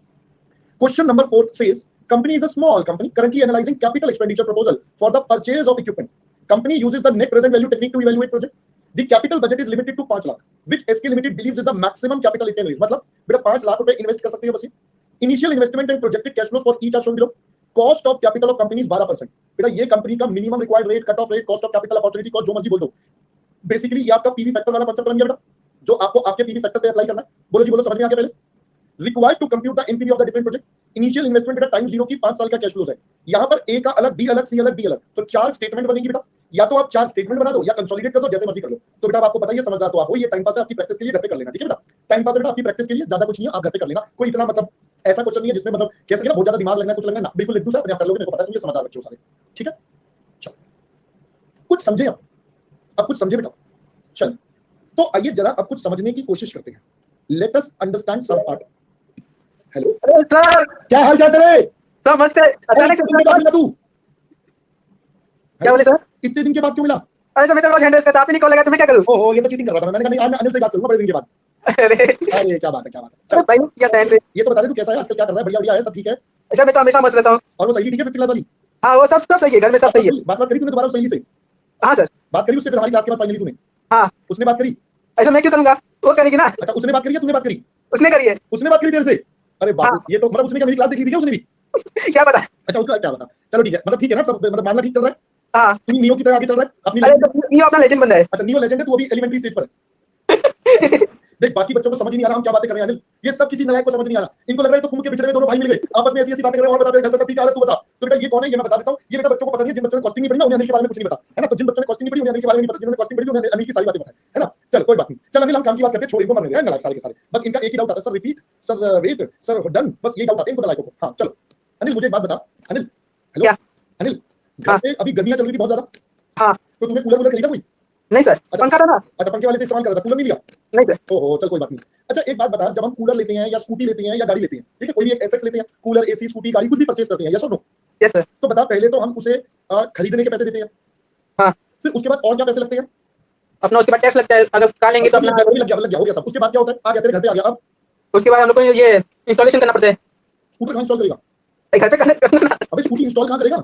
स्कूटी नहीं करूंगा, मतलब फ्रीज आ गया तो वो तो करूंगा ना। हाँ चल ठीक है, कोई बात नहीं। अब तू ये बता, फ्रिज ये सब जब भी हम लेते हैं तो बेटा क्या मैं बोल दूं, तेरे को उसके लिए और भी खर्चे करने पड़ते हैं। हाँ सर। जैसे जैसे मतलब तेरे को पेट्रोल का खर्चा करना पड़ेगा। हाँ वो तो करना पड़ेगा, उसके बिना गाड़ी कैसे चलेगी? नहीं, हम तो हवा वाली लेंगे, क्या हो गया, दो पहिए पैडल से चलाएंगे बेटा। तो वो तो वो रील साथ में गाड़ी वाला स्ट्रक्चर आता है, साइकिल चलाता है, वो जाएगा। बस वही वाला लगाएंगे ना, वही वाला। देख रील्स ज्यादा दिख रहा है आजकल, है ना, दिख रहा है मेरे को। अरे सर वो आ गया था। अच्छा चलो कोई नहीं, पहले मुझे बताओ तो उसके लिए हमें और खर्चा करना पड़ेगा। हाँ सर। अब मुझे ये बता, उसके बदले तुझे पैसे कितने मिलेंगे? एक भी नहीं मिलता है, वो अपना लगता अकेला। बहुत बढ़िया, बहुत बढ़िया। बस यही तो कांसेप्ट समझाना था बच्चों को, नलायकों को आता ही नहीं, इन सबको नलायकों को आता ही नहीं, बस यही कांसेप्ट समझाना था। पहले मेरी बात समझ आई? भाई Yes, sir. हमारे पास बहुत बार ऐसे एसेट्स होते हैं, हमारे पास बहुत बार ऐसे एसेट्स होते हैं जिनके लिए हमें सिर्फ एंड सिर्फ खर्चा करना होता है। There is no inflow from them. क्या पहले बात समझ आई? Yes, sir. अभी तक हमने देखा बेटा, क्लास में क्वेश्चंस करे जिसमें एसेट्स लगाते थे, इनफ्लो मिलता था, आउटफ्लो होता था। बट अब हमारे पास ऐसे ऐसे एसेट्स भी होते हैं जहां पर सिर्फ एक्सपेंडिचर्स होंगे। तो अब आप मुझे बताओ, अगर हमारे पास कोई ऐसे एसेट्स है जिनमें सिर्फ एक्सपेंडिचर होगा, तो आप मुझे बताओ आप कौन से वाले एसेट को परचेज करोगे, जिसका एक्सपेंडिचर ज्यादा या कम? सबसे कम। सबसे कम। बहुत बढ़िया, बहुत बढ़िया, बहुत बढ़िया। तो बेटा यही है हमारा अगला पॉइंट। इन केस अगर हमारा क्वेश्चन प्रोवाइड करेगा, क्या प्रोवाइड्स? ओनली कैश आउटफ्लोज, वो हमें सिर्फ एंड सिर्फ क्या दे रहा है? कैश आउटफ्लोज दे रहा है। देन इन दैट सिचुएशन जो हमारा डिसीजन होगा बेटा, वो किसके बेस पर होगा? Decision will be taken on the basis of lowest PVCO. भाई जो हमारा सबसे लोएस्ट पीवीसीओ होगा, हम उसके बेस पर अपनी डिसीजन मेकिंग करेंगे। आई होप पहले बेटा बात समझ में आ गई। Yes sir. चल ओके बेटा, thank you so much, bye bye. Okay इतना ही। अबे और क्या, 1 घंटा तेरे साथ गप्पे मारूंगा बैठ के, पढ़ाना भी है, चल ना भाग यहाँ से। बेटा इतने में इतना ही मिलेगा, है ना? चल बेटा देखो, जो बच्चे ना अभी सोच रहे हैं ये हुआ क्या हमारे साथ, मतलब ये अनिल का क्या चक्कर था। तो बेटा बहुत ही प्यारा सा और इनोसेंट सा बच्चा है, बहुत ही प्यारा और इनोसेंट सा बच्चा है। सो मतलब ही वाज लाइक, सर कुछ भी पूछ लो, अपन टेंशन नहीं लेते। सो बहुत ही प्यारा और इनोसेंट सा बच्चा है। तो ये कुछ बच्चों की तरह ना, ये कुछ बच्चों की तरह चतुर चालाक नहीं है। हाँ, अच्छा यही बताऊंगा, बस इतने चलाना नहीं बोलूंगा, मैं बोलूंगा नहीं, ऐसे कैसे पूछोगे, मैं बताऊंगा। तो बेटा ये हमारा बड़ा प्यारा सा इनोसेंट सा बच्चा है। कॉस्टिंग हमने इससे बड़ी सारी बातें करी थी, इसके बड़े सारे हमने राज जाने थे, है ना, बड़े सारे राज जाने थे हमने इसके। क्या कोई बात नहीं, वो राज अनिल, वो राज राज रहेंगे, तो टेंशन मत ली, है ना। चलो आ जाओ, अब हम आगे बढ़ते हैं। आ जाओ बेटा, अब हम आगे बढ़ते हैं। चलिए please please please please please let us concentrate on the next question. बेटा आइए अब हम नेक्स्ट क्वेश्चन पर चलते हैं। आइए बच्चों, क्वेश्चन नंबर 5 ध्यान से देख लीजिए। ये पेपर में आ रखा है बेटा, क्वेश्चन 1 या 2-3 बार आ रखा है, पता नहीं क्या कब आया, है ना। चलो बेटा इधर देखिए। SK Limited is planning to invest in machinery for which it has to make a choice between the two identical machine in terms of capacity X and Y. बेटा कंपनी के सामने दो ऑप्शंस हैं, या तो X मशीन खरीद लें या Y मशीन खरीद लें। Okay, despite being designed differently both machines do the same job. Further details regarding both the machines are, ये X का डेटा Y का। तो पहले हमें परचेज कॉस्ट बता दिया गया, फिर हमें इनकी लाइफ बता दी गई, कितने साल की लाइफ है, फिर हमें बताया इनकी रनिंग कॉस्ट पर ईयर कितना है, 1 साल का कॉस्ट बेटा कितना कितना आता है। Opportunity cost of capital is 9%, required to identify the machine the company should buy. आपको बताना बेटा कौन सी मशीन खरीदे, और 9% के पीवी फैक्टर हमें दे दिए। प्लीज सब बच्चे यहां पर ध्यान से सुनेंगे बेटा। देखो मैं यहां पढ़ा रहा हूं, आप में से कई बच्चे एज यूजुअल आपस में खेल खेल रहे थे। आपको लग रहा था आपस में बात करना या एक को दूसरे का रिप्लाई देना, तीसरे का रिप्लाई करना, और कुछ बच्चे बीच में जबरदस्ती घुस-घुस के रिप्लाई करते हैं। तो बेटा ये क्या हो रहा था? इससे ये समझ में आता है कि आपको आपकी बातें बहुत ज्यादा इंपॉर्टेंट थी as compare to what I was discussing in the class with the concept.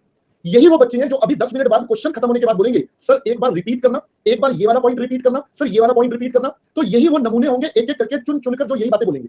मैं कंसंट्रेट करवा रहा हूं एग्जाम के क्वेश्चन पर, और इनको लग रहा है सर टाइम पास कर रहे हैं, हमारी बातें are much more important than whatever you are doing, है ना। तो अब आप समझ लेना बेटा क्या बोलना चाह रहा हूं। तो choice is yours, I don't have to do anything, choice is yours, you have to decide which is more important and which is relevant for you. ठीक है, आइए दोस्तों, अब हमें इस क्वेश्चन में हमने थोड़ा ध्यान से देखा बेटा, हमने इस क्वेश्चन में थोड़ा ध्यान से देखा, तो हमें ये ऑब्जर्वेशन हुआ कि सर यहां पर इनफ्लो तो कोई है ही नहीं, देयर आर नो इनफ्लोस। पहली बात, यहां पर सिर्फ एंड सिर्फ आउटफ्लोज है।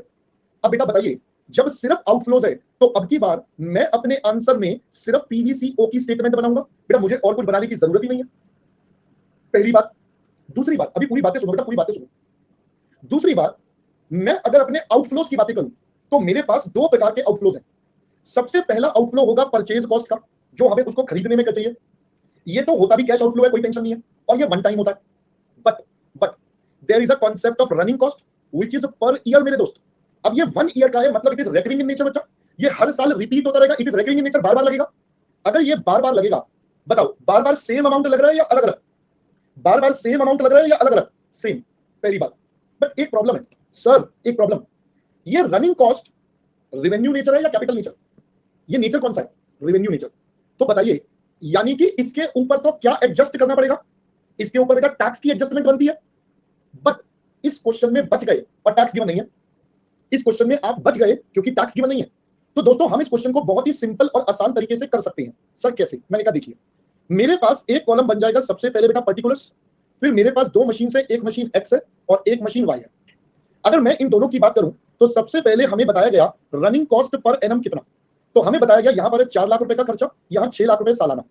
अब इसमें कोई डेप्रिसिएशन वगैरह तो नहीं है, तो सारा कैश है और ये हर साल सेम है। तो बेटा जब ये हर साल सेम है तो मैं पीवीएफ ले लूंगा बेटा इसकी प्रेजेंट वैल्यू के लिए।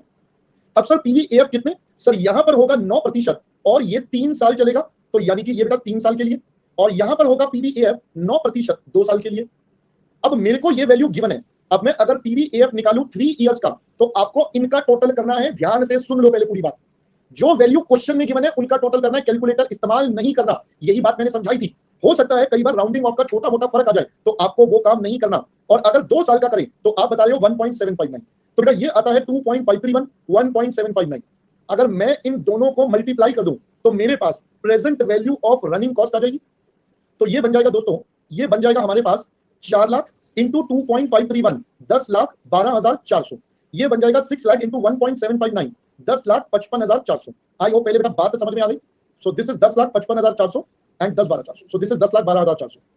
अब दोस्तों साथ साथ हमें present value of purchase cost भी लेना पड़ेगा। हमें तो बेटा टोटल कैलकुलेशन चाहिए, हमें तो अपनी टोटल कैलकुलेशन चाहिए। तो purchase present value of purchase cost वो हमारे पास है 15 लाख और 10 लाख। तो दोस्तों यहां पर हम जोड़ देंगे 15 लाख और यहां पर जोड़ देंगे 10 लाख। तो अगर मैं इन दोनों का टोटल कर लूं तो मेरे पास क्या निकल कर आ जाएगा? सर मेरे पास आ जाएगा टोटल पीवीसीओ, ये आएगा 25,12,400 और 20,55,400। अब बताइए आपके हिसाब से which machine is better to buy, X और वाई? Y machine. बहुत बढ़िया बहुत बढ़िया बहुत बढ़िया। I hope everyone is clear कि ये वाले टॉपिक में काम कैसे होता है। बहुत बढ़िया। अब आते हैं बेटा नेक्स्ट। शिवानी बेटा मैं सीरियसली बोल रहा हूं, अगर आपको पीवीएफ नहीं आता ना तो आपको पुरानी क्लास देखनी पड़ेगी बेटा। इफ यू वांट कि मैं हर क्लास में पुराना टॉपिक रिपीट करता हूं बेटा, कैसे काम चलेगा शिवानी? बच्चे मुझे बता बेटा। शिवानी पीवीएफ क्या होता था बेटा? आपको रिवाइज नहीं करेगी तो मैं कैसे पढ़ाऊंगा? बच्चे मुझे बता। अब ऐसे हर डाउट को मैं पुरानी पहली क्लास के डाउट लेता हूं बेटा, मेरा तो चैप्टर ही खत्म नहीं होगा। मुझे तो टॉपिक पढ़ाना है बेटा। अब आप बेसिक चीजों में गड़बड़ कर रहे हो। क्या होता था PVF? It was just sum total of PV factor बेटा। आपको कल परसों भी ये लिखवाया था, बताओ बेटा मैं क्या करूंगा? Now this is not done बच्चे, this is not done, this is actually not done. ये बहुत गलत है ये वाला, मतलब मैं कुछ बोल नहीं सकता बेटा डाउट के लिए। चलिए आइए आगे बढ़ते हैं दोस्तों। अभी यहां पर एक बहुत बड़ी समस्या है जो आपको समझनी है, जो आप में से किसी ने भी ध्यान नहीं दी। एंड द समस्या इज, सर हम इन दोनों को कंपेयर ही नहीं कर सकते। भाई मैं दोनों को कंपेयर कैसे करूं? सर एक 3 साल का डेटा और दूसरा 2 साल का डेटा, भाई इनकी तो लाइफ ही अलग अलग है। How can I compare the two life together?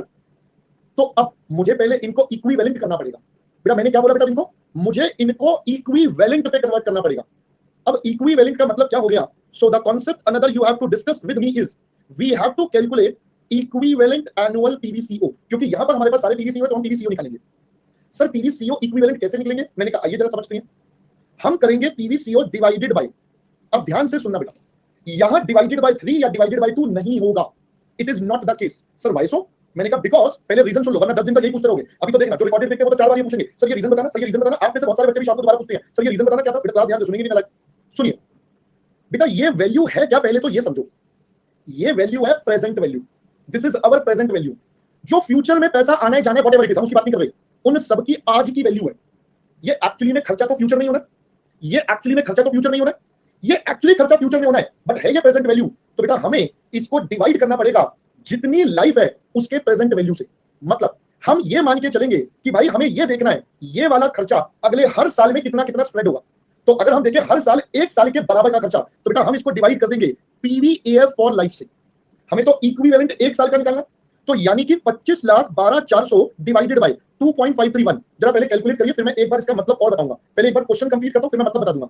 999 नहीं कितना है ये आ रहा है बेटा? 9,92,651 और ये करते हैं 20,55,400 डिवाइडेड बाय 1.759। तो बेटा ये कितना हो जाएगा? 11,68,505। अब बेटा इसका मतलब क्या है? ये नंबर्स का मतलब क्या, व्हाट इज द मीनिंग? तो इसका मतलब ये है, अगर हम सर आज के टर्म्स में देखें, आज के टर्म्स में देखें तो हर साल 9 लाख समथिंग समथिंग वाला खर्चा करेंगे, तो वो हर साल इतना करेंगे तो वो आज के 25,12,400 के बराबर होगा। या हर साल इतना खर्चा करेंगे तो वो हर साल फ्यूचर के 4 लाख और आज के 15 लाख के बराबर होगा।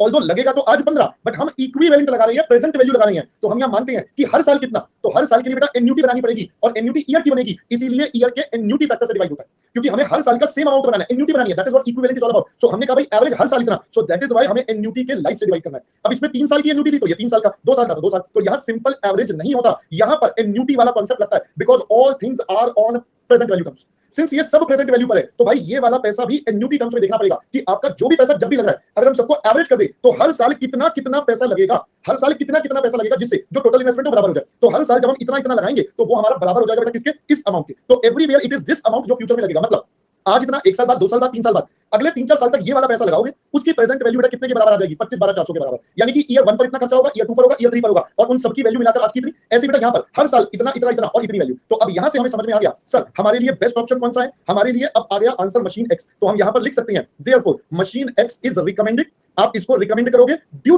To lowest equivalent annual PVC, क्योंकि बेटा इसमें ये सबसे कम है, इस वजह से आप इसे रिकमेंड करोगे। Now that is how your second PTR would be, that is how your second PTR is all about. तो यहां पर मैंने जगह छोड़ी थी बेटा सेकंड पीटीआर की, तो यहां पर होता है in case if life of projects are different. बेटा अब आप समझ रहे हो कैसे कैसे टेक्निकल धीरे धीरे बढ़ेगा। अभी तो स्टार्टिंग में सब बड़ा आराम से मजेदार आसान आसान चल रहा था, अब टेक्निकल एस्पेक्ट बढ़ते जाएंगे। बट अगर आप बार बार मुझसे बोलोगे सर वो बेसिक्स बता दो, सर वही पॉइंट बता दो, वही पुराना बता दो, तो बेटा आप मेरे लिए समझो कि भाई मैं आगे कैसे बढ़ूंगा, मैं तो पुराने में अटक जाऊंगा। मैंने तभी आपको बोला था कि भाई आप क्या करो बेटा, मैंने आपको बोला था आप क्या करो, आप ये करो क्यूमुलेटिव रिवीजन करो। जब तक क्यूमुलेटिव नहीं करोगे बार बार अटकते रहोगे, और पहली 4 क्लासेस बहुत बेसिक है जो आगे हर क्वेश्चन में काम आएंगी। सो यहां पर अगर हम देखें in case if life of projects are different then decision will be based on, बेटा डिसीजन बेटा किस पर बेस्ड होगा, decision will be based on equivalent annual NPV. अब ये एनपीवी भी हो सकता है या पीवीसीओ एज द केस में भी बच्चा, ये दोनों हो सकते हैं। अगर एनपीवी निकालना होता लाइफ अलग अलग होती तो भी मैं सेम काम करता। सिंस हमारे पास पीवीसीओ वाला क्वेश्चन था तो मैंने पीवीसीओ करा। सर अब यहां पर निकालते कैसे हैं इक्विवेलेंट एनुअल पीवीसीओ और एनपीवी, ये कैसे निकलेगा बेटा, इट विल बी एनपीवी या पीवीसीओ डिवाइडेड बाय, जो भी केस होगा बेटा उसको हम डिवाइड कर देंगे PVF for life of project. भाई जितने प्रोजेक्ट की लाइफ है आप उससे डिवाइड कर दोगे। पहले दोस्तों बात कॉन्सेप्ट मैटर, अब आप सबको बेटा क्लियर हो गया होगा। स्पर्श बेटा आपको पहले ही बताया क्वेश्चन में टैक्स नहीं है, जब टैक्स वाला होगा तब उसकी बात करेंगे, अभी फिलहाल नहीं है तो इसलिए हमने छोड़ दिया। बेटा आपको क्लियरली क्वेश्चन में बोला है रनिंग कॉस्ट पर ईयर, तो बेटा इसका क्या मतलब होता है पर ईयर का, सब साल सेम रहेगा बेटा, इसमें क्या दिमाग लगाना था बच्चा। चलिए कॉपी करिए पहले से फटाफट से, शाबाश।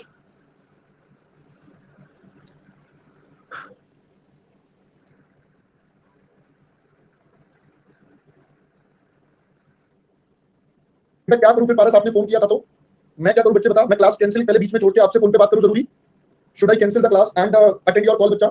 बेटा मैंने ना आप सबको बोला हुआ है आप सब मुझे मैसेज करके बात कर लो, मैं एक एक बच्चे का रिप्लाई करता हूं। अब आपकी एक्सपेक्टेशन इतनी ज्यादा है कि सर क्लास छोड़कर पहले हमारी कॉल अटेंड करेंगे, तो सॉरी यार I won't be able to do that.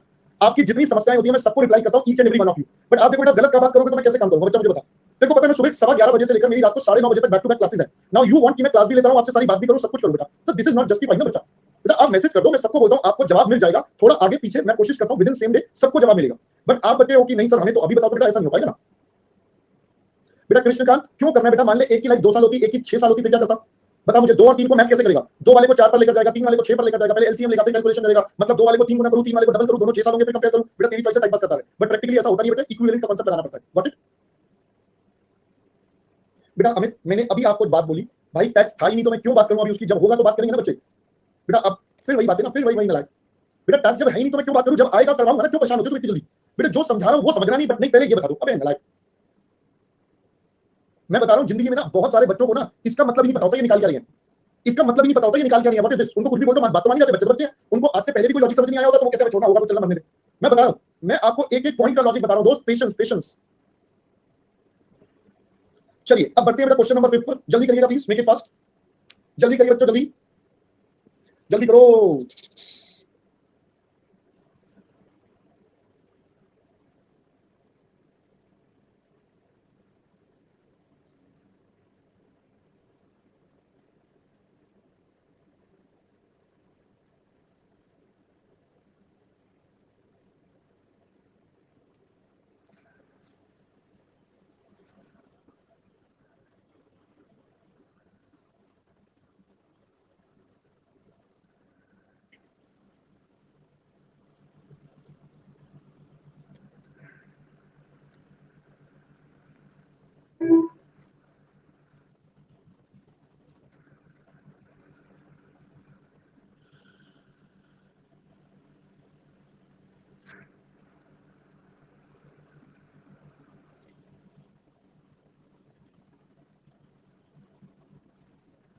Lowest equivalent annual PVCO,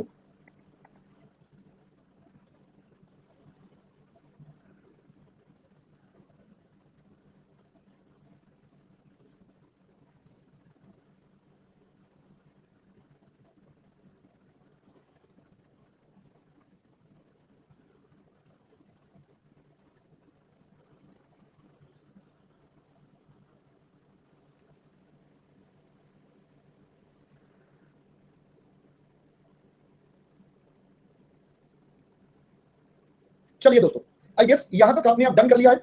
आइए चलते हैं हम अब नेक्स्ट क्वेश्चन की तरफ दोस्तों। Here we start our question number 6। आइए बेटा क्वेश्चन नंबर 6 पर चलते हैं। देखिए बेटा क्या कहता है, बहुत ही प्यारा और अमेजिंग क्वेश्चन, ठीक है। देखिए बेटा क्या कहता है, SK limited considering buying a new machine which would have a useful economic life of 5 years, cost of rupees 1,25,000 रुपए। 5 साल की लाइफ में 1,25 की स्क्रैप वैल्यू बेटा 30,000 with 80% of the cost being payable at the start of the project and 20% eight the end of the first year. Machine would produce 50,000 units, new project with an estimated price of 3. Direct cost would be 1.75 per unit and annual fixed cost, including depreciation calculated on SLM would be 40,000। पहले दोस्तों यहां तक की English समझ में आ रही है आपको? बोलो जी, इंग्लिश समझ में आ रही है यहां तक की? आगे, in the first year and the second year special sales promotion expenditure not included in the above cost would be incurred amounting to this and this. Calculate NPV of the project assuming cost of capital 10%। पहले दोस्तों question का broad base समझ में आ गया? भाई simple सी बात है, कुछ खर्चे हो रहे हैं, कुछ इनकम है, तो हमें तो अपना एनपीवी निकालना है। तो चलिए आइए समझते हैं बेटा हम अपना एनपीवी कैसे निकालेंगे। So if we talk about our NPV, तो बेटा हमने सबसे पहले आपके साथ सीखा था, आप तो अपना परफॉर्मा सेट करिए फिर दिमाग लगाएंगे। एक हमारे पास आ जाएगा बेटा पर्टिकुलर्स, फिर हमारे पास क्या आएगा time, then we have our amount, we have our PVF and then we have PV. सबसे पहले हम बात करते हैं बेटा एसेट्स की। बताइए बेटा एसेट्स कितने का है, how much is the assets? Assets is worth rupees 1,25,000। But रुको दोस्तों, ध्यान से पढ़ना पड़ता है क्वेश्चन, इसलिए मैंने बोला था इसमें से 80% being payable at the start and 20 eight the end of first year. पहले दोस्तों बात समझ आई भाई, अब की बार इसके दो अलग अलग टाइम पर पेमेंट हो रहे हैं।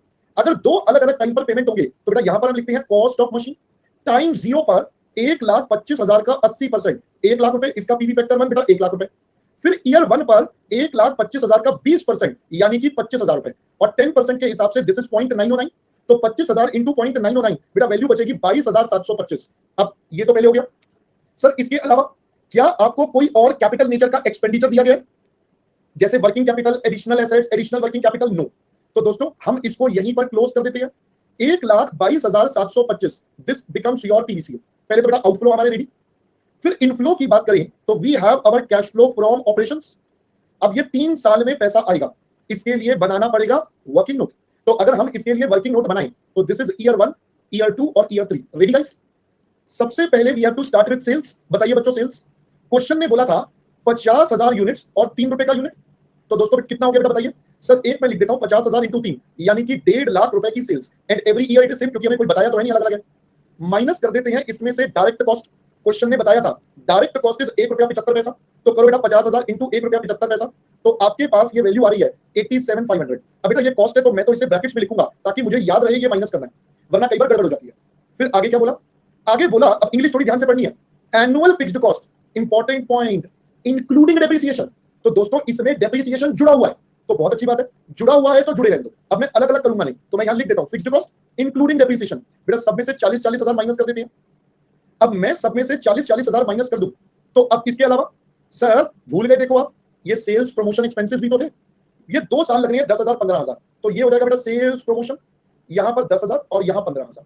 अब नेट करके बेटा क्या निकल कर आएगा? सबसे इंपॉर्टेंट पॉइंट सर, अब की बार आ जाएगा डायरेक्टली पीबीटी, क्योंकि डेप्रिसिएशन ऑलरेडी माइनस है, क्योंकि डेप्रिसिएशन ऑलरेडी माइनस है तो इसलिए इट्स अ पीबीटी। 12,500, 7500 आप बता रहे हो लास्ट वाला बच्चों, 22,500।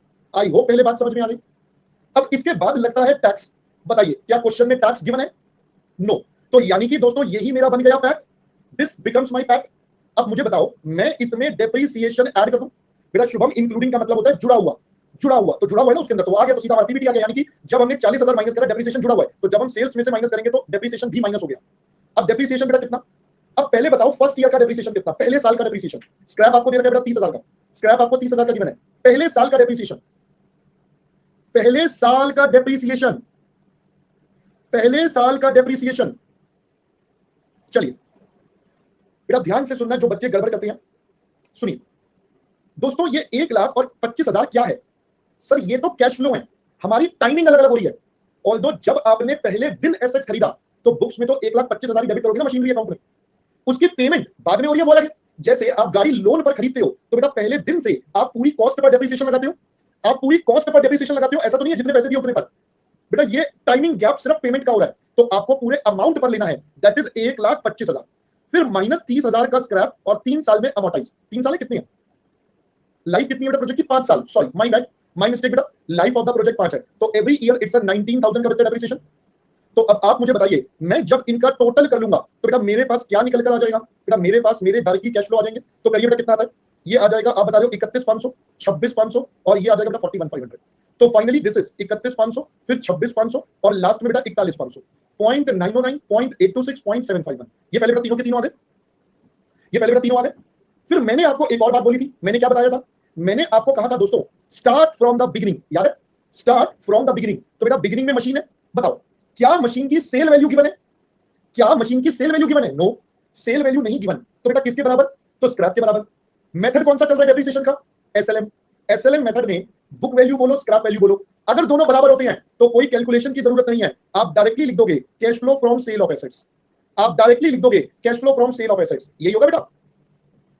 वेरी गुड, बहुत बढ़िया बहुत बढ़िया बहुत बढ़िया, अति उत्तम पॉइंट सर, लाइफ अलग अलग है, बहुत बढ़िया बहुत बढ़िया बहुत बढ़िया, शाबाश। बट आएगा 30,000, पूछो क्यों, पूछो क्यों आएगा 30,000। पॉइंट नंबर 1 पर आ जाओ, टैक्स ही नहीं है, हा हा हा बेटा इस क्वेश्चन में टैक्स ही नहीं है। अगर टैक्स होता तो वर्किंग नोट बनाते, यू आर एब्सोल्युटली करेक्ट, बहुत बढ़िया पॉइंट पकड़ा था आपने। बट यहां पर दोस्त टैक्स ही नहीं है, so since there is no tax तो मुझे कुछ करने की जरूरत ही नहीं है, मेरा कैश फ्लो सीधा सेल वैल्यू के बराबर काम करता है, दिमाग लगाना ही। अब समझ में आया बेटा, होने दो बेटा, लाइफ मुझे क्या करनी है, बाहर में जाए मुझे लाइफ क्या करनी है। अब समझ में आया बेटा, अब समझ में आया पहले मैंने क्या लिखा, ध्यान से पढ़ो। यही प्रॉब्लम आती है जब आपके साथ गड़बड़ होगी बेटा, यही प्रॉब्लम आएगी। अब ध्यान से सुनना, मशीन की लाइफ 5 साल थी, प्लीज ध्यान से सुनो, मशीन की लाइफ 5 साल थी, मतलब ये 30,000 मिलेंगे कब दोस्त, ये 30,000 कब मिलेंगे बेटा, 5वें साल पर मिलेंगे। तो पैसा ये मशीन सिर्फ 3 साल देगी, और तो ये मशीन बिकेगी 5वें साल के एंड पर, तो हम तो 30,000 लेंगे। अब 30,000 जैसे मर्जी सोच लो, ये दोनों असम्पशंस में आपका फिट हो रहा है। पहले बेटा बात समझ में आ गई, ये दोनों ही ऑप्शंस में फिट हो रहा है। तो ये आता है बेटा 0.621, ये दोनों ही पॉइंट्स में फिट हो रहा है, बट यहाँ ईयर 5 आएगा, यहाँ ईयर 5 आएगा, राइट। और पीवी फैक्टर भी 5 कर लिया मैंने, तो जल्दी से मुझे बेटा कैलकुलेट कर दो, बहुत लेट हो गया आज, आना बहुत ज्यादा लेट हो गया। 28,634 सॉरी, नेक्स्ट 0.826, 26,500, ये आता है बेटा 21,889, एक बच्चा टोटल करते रहना, 41,500.751, this is 31,167 and the last one is 18,630। तो करिए बेटा जल्दी से, ये आप टोटल बता रहे हो बेटा, अरे पाप चलेगा, दुष्टों गलत आंसर दे रहे हो, दुष्ट बच्चों गलत आंसर दे रहे हो।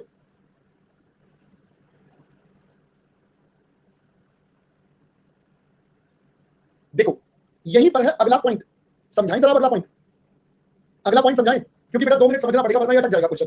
आज के लिए प्लीज मैं माफी चाहूंगा, आज के लिए मैं माफी चाहूंगा, मैं थोड़ा सा एक्सटेंड कर रहा हूं, माफी चाहूंगा आप बच्चों से, आई अंडरस्टैंड बेटा, मैं थोड़ा सा एक्सटेंड कर रहा हूं बिकॉज़ ये क्वेश्चन वरना अटक जाएगा और कल फिर सारा गड़बड़ हो जाएगा, है ना। तो आई रिक्वेस्ट थोड़ा सा प्लीज, आई रिक्वेस्ट, ठीक है आज के लिए बस, है ना। चलिए बेटा ध्यान से देखो, सर प्रोजेक्ट की लाइफ कितनी बताइए, 5। मैंने, ये मेरी मिस्टेक हो गई बेटा, मेरी मिस्टेक हो गई, हमने बेटा साल कितने ले लिए, हमने साल कितने ले लिए 3, तो ये मेरी मिस्टेक हो गई बेटा। हम यहां पर बोलेंगे 3 to 5, पहले बात समझ आई, बस मेरा आंसर ठीक हो गया। हम बोलेंगे 3 to 5, बेटा ध्यान से समझना, सिर्फ सेल्स प्रमोशन पहले 2 सालों में है, यानी कि बाकी बचे हुए सालों में एवरीथिंग सेम, बाकी रिमेनिंग ईयर्स में everything remain same. The only point was in दोनों में सिर्फ डेटा है, बाकी सब में एवरीथिंग सेम। तो बेटा ये सेम कॉपी पेस्ट, ये सेम कॉपी पेस्ट, अब सेम कॉपी पेस्ट होगा तो अब हम यहां पर भी प्रेजेंटेशन थोड़ी सी बदल देंगे बेटा। Now we would say it is 3 to 5, अब इसका मतलब 3rd ईयर, 4th ईयर और 5th ईयर, 3 साल के पीवी फैक्टर का टोटल। अब हम क्या करेंगे बेटा, 3 साल के पीवी फैक्टर का total, 3rd year, 4th year, 5th year, आप बच्चे बता रहे हो 2.055, 3rd year, 4th year, 5th year, तीनों का टोटल कर लिया। अब आप मल्टीप्लाई करके बताइए बेटा आपके पास ये कितना आया। सो दिस इज 85,283, 85,283, 28,634, 21,889 और 186, ये कितना था 30, तो बेटा टोटल बनता है 154,436। So finally at the end we have our NPV which will become कितना बच्चा, 31,711। तो देयरफॉर एक्सेप्ट द प्रोजेक्ट, क्योंकि आपका एनपीवी पॉजिटिव आ रहा है। अब आपको बेटा एक ट्रेलर दिखा बेटा अपनी मूवी का, जो हम मूवी कल से स्टार्ट करने वाले हैं, उस मूवी का ट्रेलर देखा बेटा आपने आज। बेटा 41,500 एवरी ईयर सेम है, 41,500 एवरी ईयर सेम है। अब मैंने आपको पढ़ाया था जब भी हर साल सेम होता है तो आप पीवी फैक्टर की जगह पीवी एन्युटी फैक्टर ले लेते हो बेटा, याद आया, याद आया दोस्तों जिन जिनको गड़बड़ हो रहा था। जब अमाउंट सेम होता है तो हम पीवीएफ की जगह पीवीएफ ले लेते हैं, तो बेटा ये पीवीएफ ले लिया। आई होप पहले बात समझ में आ गई। अब मैं उम्मीद कर रहा हूं आपको ये पॉइंट समझ में आया है ना, उम्मीद कर रहा हूं बेटा आपको ये पॉइंट समझ में आया। अब आप बच्चे इसको क्लास के बाद आराम से नोट कर लेना। वेरी वेरी सॉरी बेटा, कोई होमवर्क नहीं है शुभम, होमवर्क ये है कि इसको बेटा दोबारा कर लेना। अनीश बेटा मैंने आपको अभी समझाया बेटा 3rd year, 4th year, 5th year सब में 41,500, 41,500, 41,500, आप इनको पीवीएफ 3, पीवीएफ 4 और पीवीएफ 5 से मल्टीप्लाई करके पीवी निकालोगे तो मैंने कहा 41,500 कॉमन ले लो, P3, P4, P5 इन सबका टोटल कर लो तो बेटा आंसर सेम आएगा। ये एग्जांपल मैंने आपको पहले समझाया हुआ है, देख लेना, आपको पहले बेटा पीटीआर बनाए हुए सारे, ठीक है।